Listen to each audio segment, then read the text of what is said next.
Saharanpur UP के पूर्व CM Akhilesh Yadav आज शादी समारोह में भाग लेने के लिए सहारनपुर पहुंचे, जहां पर मीडिया कर्मियों से बातचीत करते हुए बोले कि अखिलेश यादव के द्वारा कहा गया एसआईआर के अंदर लोगों के नाम काटे जा रही है, उलझी हुई व्यवस्था बनाई गई है। ईसी का काम था वोटों को बढ़ाना था, लेकिन यहाँ पर ईसी वोटों को काट रहा है। बीएलओ फॉर्म नहीं भर पा रहे हैं। आप देखिएगा फाइनल लिस्ट जारी होने के बाद कितने नाम काटे गए। सरकार महंगाई और बेरोजगारी पर बात नहीं कर रही है। अपने आप को खड़ा करने के लिए दूसरे देशों का सहारा लेना पड़ रहा है। डॉलर के मुकाबले रुपया गिर गया है। इस समय डॉलर की कीमत ₹90 हो चुकी है और रुपया नीचे गिर गया है। अर्थव्यवस्था पर बड़ा संकट आ चुका है। पूंजीवादी लोग सरकार पर हावी है, लेकिन सरकार कुछ भी नहीं कर रही। सबसे पहले इन्होंने बुलाया मुझे, उसके बाद से तो लगातार कार्यक्रमों में मुझे आने का मौका मिलता है। सहारनपुर वैसे तो बिल्कुल उत्तराखंड से लगा हुआ हमारा जिला है। एक समय पे उत्तराखंड भी यूपी का ही हिस्सा था। सहारनपुर यहाँ की जनता ने पिछली बार भी गठबंधन की मदद की और हमें पूरा भरोसा है आने वाले समय में समाजवादी पार्टी की सरकार बने, गठबंधन और मजबूत हो, उस दिशा में सहारनपुर की जनता मदद करेगी। जिन परिस्थितियों में, जिन हालातों में आज हमारा देश है, हम अपना पूरा बाजार दूसरों को दे रहे हैं। ये पहली बार देखने को मिल रहा है कि जहां बड़े नारे तो दिए गए, make in India, digital India, stand up India, तमाम ऐसे नारे दिए गए। इन्वेस्टमेंट की मीटें हुई, डिफेंस एक्सपो हुआ, इन्वेस्टमेंट मीट हुई, लेकिन जो सच्चाई जमीन पे आनी चाहिए थी वो नहीं आ पाई।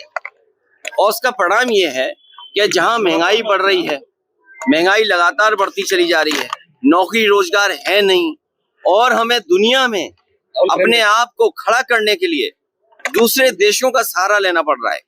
जब से अमेरिका ने टैरिफ लगाया है, हमारा उद्योग, हमारा कारोबार रुक सा गया है और रुपया गिरते गिरते गिरते ₹90 पे पहुंच गया है डॉलर के मुकाबले। अब वही लोग जो ये कहते थे कि रुपए के गिरने से सरकार गिरती है या और तरह की बात करते थे, आज सोचिए हमारा रुपया ₹90 पे पहुंच गया डॉलर के मुकाबले। अगर डॉलर महंगा होता जा रहा है, ₹90 का हो गया, तो सोचो कितना बड़ा संकट है अर्थव्यवस्था के ऊपर। और तब जब टैरिफ लग गया है, जो पैकेज अनाउंस किया है वो पैकेज नहीं मिला किसी को। महंगाई बढ़ती चली जा रही, बेरोजगारी बढ़ती चली जा रही, इसका कोई जवाब नहीं है। ये सरकार इमोशन से चला रहे हैं, इनके पास कोई मुद्दा नहीं है, इमोशन से सरकार चलाना चाहते हैं। इसलिए जागरूक जनता से हमारी अपील होगी, किसानों से, नौजवानों से, कि आने वाले समय में इस सरकार को हटाएं। एसआईआर को लगातार अफरा-तफरी मची है लोग नहीं, देखिए एसआईआर और इलेक्शन कमीशन, एक बात हम और आप सब ये जानते हैं, ठीक है, इलेक्शन कमीशन की जिम्मेदारी ये बनती है कि ज्यादा से ज्यादा वोट बने, ज्यादा से ज्यादा वोट पड़े। लेकिन इधर एसआईआर के बहाने हम देख रहे हैं कि बीजेपी के लोग ये कोशिश कर रहे हैं और एडमिनिस्ट्रेशन से मिलकर के कि वोट ज्यादा से ज्यादा काटा जाए, और वोट बढ़ाने का जहां काम होना चाहिए इलेक्शन कमीशन से, वहीं वोट काटने का हो रहा है। और बहुत उलझा हुई व्यवस्था बनाई है। फॉर्म्स हैं, बीएलओ फॉर्म्स नहीं भर पा रहे हैं, बीएलओ को जो ट्रेनिंग मिलनी चाहिए थे वो ट्रेनिंग नहीं मिली, बीएलओ जितने पर्याप्त होने चाहिए थे हर गली गांव में जाते और फॉर्म बांटते, वो भी नहीं हुआ। जनता कागज ढूंढ रही है, भटक रही है, परेशान हुई। लेकिन उसके बावजूद भी मैं बधाई देना चाहता हूं जनता को कि जिन्होंने एसआईआर में जो फॉर्म बटा या ऑनलाइन रजिस्ट्रेशन किया है, और अभी भी बड़े पैमाने पर लोगों के वोट काटे जा रहे हैं। मान लीजिए उदाहरण के लिए सरकार ने ही ये कहा है कि 3.5 करोड़ यहाँ से लेबर सबसे ज्यादा दूसरे प्रदेशों में गई है। अब 3.5 करोड़ अगर गए हैं तो उनके कितने वोट बने होंगे? और हमारे यूपी के लोग दुनिया के दूसरे हिस्सों में भी हैं, यूपी के लोग महाराष्ट्र में भी हैं, गुजरात में भी हैं, अन्य प्रदेशों में भी, हरियाणा में भी हैं। तो बड़े पैमाने पर वोट काटने की साजिश है, बल्कि वोट बनाने का काम होना चाहिए था। एसआईआर वोट काटने का है। और आपको देख लेना, जिस समय फाइनल वोटर लिस्ट बन करके आएगी, बड़े पैमाने पर लोगों के वोट काटे जाएंगे। और देखिए, एसआईआर को बहुत सिंपल बनाना चाहिए था। आधार पर हम जितने लोग खड़े हैं सबके आधार बने हुए हैं। आधार को ये मानक नहीं मान रहे हैं। आधार में जो डॉक्यूमेंटेशन की है, जो रिकॉर्ड तैयार किया, वो आखिरकार क्यों किया है? हमारे फिंगरप्रिंट्स हैं आधार में, हमारी आई का प्रिंट है आधार में, हमारा अकाउंट खोलने में आधार है, पासपोर्ट खोलने में आधार है, रजिस्ट्री कराने में आधार है, बैंक अकाउंट में आधार है, एडमिशन में आधार है, हर जगह आधार है, किसी भी सरकारी स्कीम के लिए आधार है। लेकिन आधार को इन्होंने खत्म कर दिया। सोचिए आप, तो साजिश है कि नहीं है? देखिए, घोसी पहले भी जीते थे, फिर भी जीतेंगे। हमारा एक साथी इंडिगो के बारे में पूछ रहा है। देखिए, इंडिगो पे सरकार का दबाव इसलिए नहीं है कि इंडिगो वालों से इन्होंने इलेक्टोरल बॉन्ड लिए थे।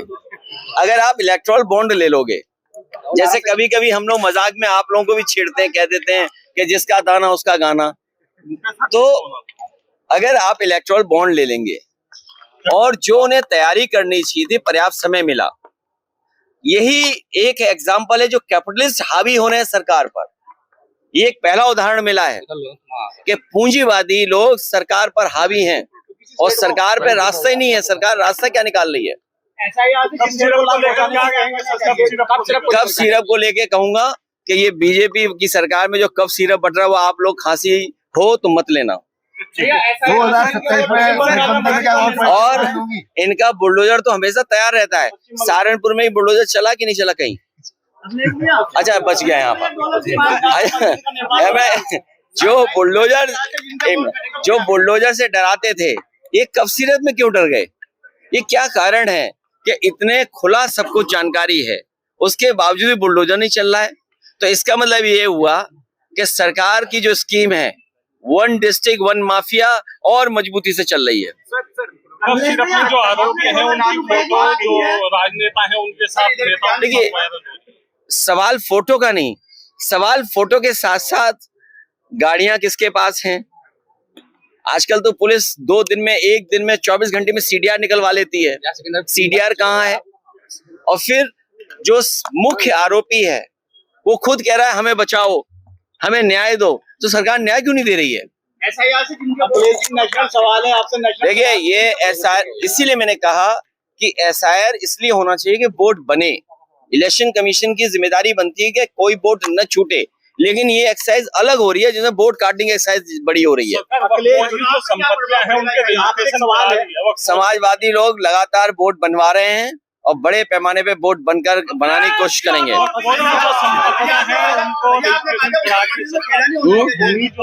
नहीं, देखिए, जो वक्फ प्रॉपर्टीज का रजिस्ट्रेशन का पोर्टल था, सरकार ने जानबूझ करके धीरे किया, बंद किया, जिससे कि सब रजिस्ट्रेशन न करा पाए। पश्चिम बंगाल में क्या? पश्चिम बंगाल में बाबरी मस्जिद का निर्माण, पश्चिम बंगाल में ममता बनर्जी जी मुख्यमंत्री हैं और आगे भी बनेंगी। उत्तर प्रदेश में खेला हो रहा है, मस्जिद पे क्या कहेंगे? मस्जिद का निर्माण हो रहा है। देखिए, जब आप इमोशन से खेलते हैं, आप बीजेपी इमोशन पे सरकार चला रही है, इमोशन से काम कर रही है, तो दूसरा पक्ष भी यही बात उठा रहा है। आपने कहा कि देश को संविधान से चलना चाहिए। ये संविधान हमें न्याय दिलाता है, संविधान हमें हक दिलाता है, संविधान हमें एक रास्ता दिखाता है कि सब लोग मिलके कैसे आगे चलें, सबके साथ न्याय करता है संविधान। संविधान हमारी संजीवनी है और बाबा साहब भीमराव अम्बेडकर जी का दिया हुआ संविधान यही हमारे देश को खुशहाली की तरफ ले जाएगा। इसीलिए इंक्लूसिव पॉलिटिक्स होनी चाहिए, सबको साथ लेकर के। इसीलिए समाजवादी पार्टी डिवीजन की पॉलिटिक्स नहीं करती है, विजन की पॉलिटिक्स करती है कि विजन हो कि हम प्रदेश को कैसे आगे बढ़ाएंगे।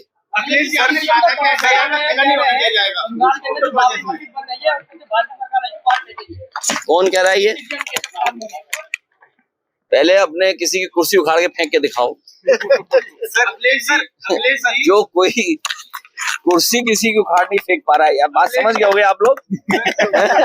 सहारनपुर नगर निगम में क्यों ऐसे सवाल पूछते हैं इनके बारे में? नगर निगम में एक प्रकरण हुआ है, एक मेयर ने एक बाबू को गिरवान पकड़ के बाहर देखा है। ये फ्रस्ट्रेट है बीजेपी वाले। ये पता नहीं क्या हो गया बीजेपी वालों को।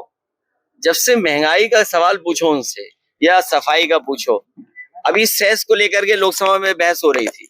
आप बताइए, सफाई पे सेस लिया इन्होंने, डीजल पेट्रोल पैसा लिया, और जगह पे लिया, कितना स्वच्छ भारत कर दिया, स्वच्छ सहारनपुर कर दिया। विवाद मुझे नहीं पता, लेकिन इधर बीजेपी वाले उखड़े उखड़े घूम रहे हैं। सर एक क्वेश्चन, योगी आदित्यनाथ ने एक इंटरव्यू में कहा कि हम जो है अयोध्या की बात जो है कहीं सब जगह पहुंचेंगे, काशी मथुरा को जो है करते हुए। अरे वो मुख्यमंत्री में जहाँ जाना चाहे जाए, उन पे हवाई जहाज हेलीकॉप्टर है, कौन रोकता है उनको? अखिलेश जी आपने कहा भाई उन्हें कौन रोकता है? आप क्या भी आ रहे होंगे अखिलेश जी आपने कहा भाई, आप क्या भी आ रहे होंगे ना, तो आप उनसे केवल ये पूछिए कि डीजल पेट्रोल महंगा क्यों है, एक बात। दूसरा, पर कैपिटल इनकम उनकी क्या है जिनको राशन दे रहे हो आप?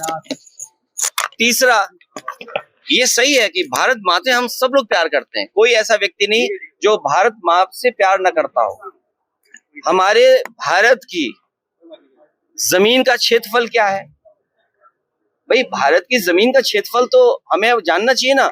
यहाँ पे तमाम घटनाएं होंगी, जो मेड़ कट जाए, खेत की 1 इंच जमीन भी इधर उधर हो जाए, भाइयों में झगड़ा जमीन को लेकर हो जाता है, परिवार में झगड़ा हो जाता है।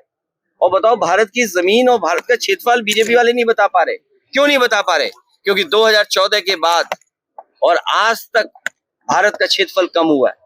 सर क्या उत्तर प्रदेश में एसआईआर का खेला हो रहा है? आपने कहा था नहीं होने दिया जाएगा खेला। कोई नहीं हो रहा, हमारे लोगों ने बोर्ड बनवा लिया है और बनवाएंगे। और अब बीजेपी वाले परेशान हैं, हम तो कहेंगे बीजेपी वालों क्या है, नोएडा में, गाजियाबाद में जो ऊंची ऊंची बिल्डिंगें हैं, उनका दोबारा एसआईआर होना चाहिए।